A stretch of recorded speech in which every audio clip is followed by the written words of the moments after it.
This is Windsor Castle, His Royal Highness Prince Edward.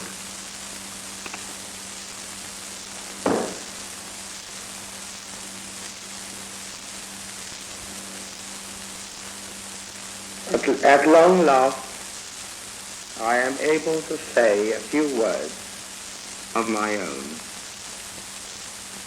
I have never wanted to withhold anything.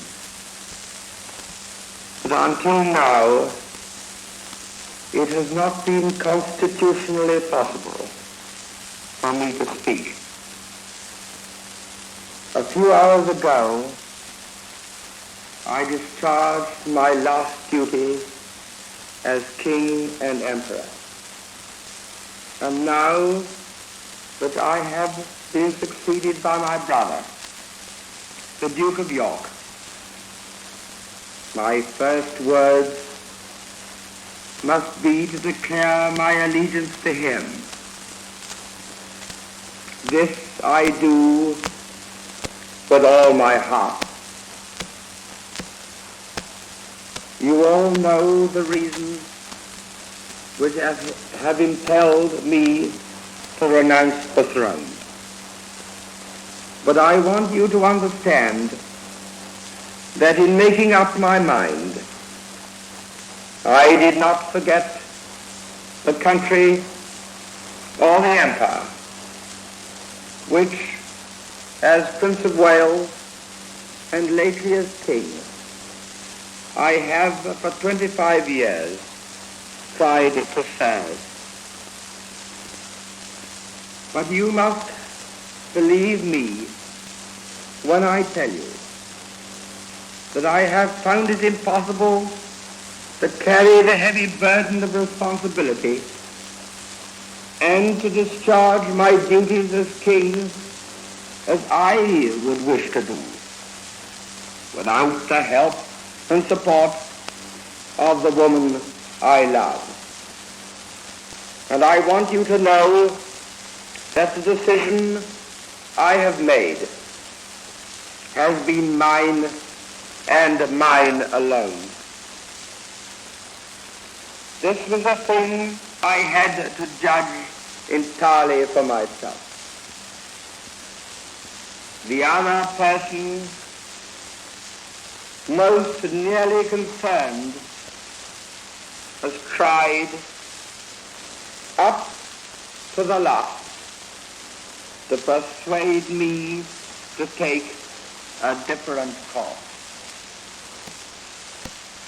I have made this the most serious decision of my life only upon the single thought of what would in the end be best for all. This decision has been made less difficult to me by the sure knowledge that my brother, with his long training in the public affairs of this country,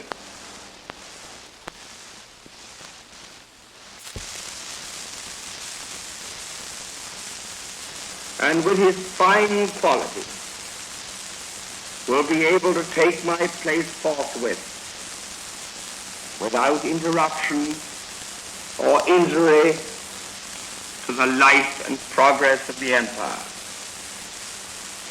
And he has one matchless blessing, enjoyed by so many of you and not bestowed on me,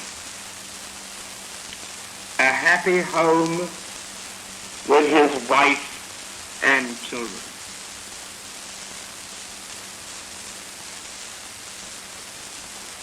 During these hard days, I have been comforted by Her Majesty, my mother, and by my family.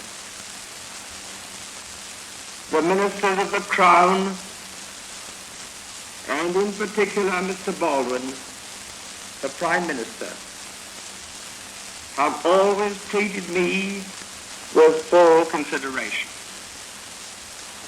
There has never been any constitutional difference between me and them, and between me and Parliament. Bred in the constitutional tradition by my father, I should never have allowed any such issue to arise. Ever since I was Prince of Wales, and later on when I occupied the throne,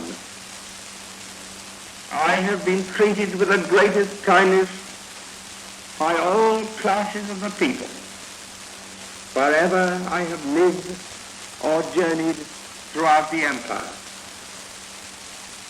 For that, I am very grateful.